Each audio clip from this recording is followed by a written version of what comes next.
Christmas was basically, in my mind, a slap in the face, and I was very upset, very upset. It was just 2 days before Christmas. That's when Interior Secretary Sally Jewell made a call that King Cove Corporation's Della Trumbull won't forget. Secretary Jewell left a message denying King Cove's request for the 10-mile gravel road through a national wildlife refuge that would get its residents to safety when they're sick or injured. Have to be put in a situation year after year after year, and the impact mentally and physically it has on people it's frustrating. Not only the city, but the state of Alaska offered 65,000 acres of land in exchange for a small gravel road. This after a hovercraft alternative failed back in 2007. It's frustrating to understand that these lands were ours. It's frustrating to understand that the corporation and the state have come to the table with such a large amount. Senator Lisa Murkowski has been advocating for this road since before her time in Washington. She said a 300-to-1 exchange isn't good enough. The birds need more. The birds need more. What about the people? What about the people who now have no way, no hope to gain access to that road? The senator says Secretary Jewell cited environmental concerns when it came to her decision, and that the single-lane gravel road would somehow interfere with the black brant and waterfowl that migrate to the refuge, the same bird that is used for sport hunting.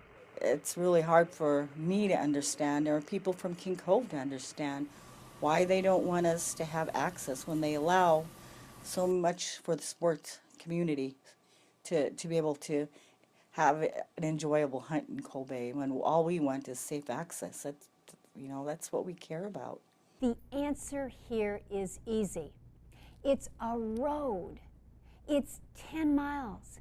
It's one lane. It's gravel. It's non-commercial use. Murkowski says Jewell suggested revisiting marine options, including building the dock in Cold Bay and purchasing a new landing craft that would ply the waters between two communities. But you know what?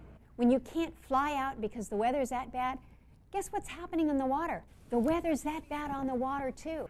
The senator and the people of King Cove say everything has been tried, everything has failed. The road is their only option. It's really easy for the Secretary of Interior, who's sitting 4,000 miles away, to say, oh, there are other alternatives.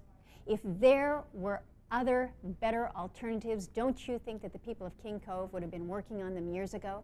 The King Cove community has tried relentlessly and unsuccessfully to get in touch with Secretary Jewell since December. The government has a trust responsibility with the Aleut community, and health and safety is part of that trust responsibility.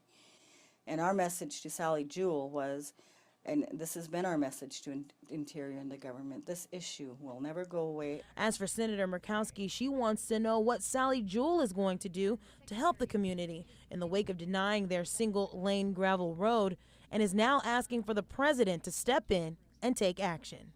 I'm not letting off the gas pedal. She thinks that it's over because she's made her decision. It is not done, and it's not going to be done until those people have access to safety.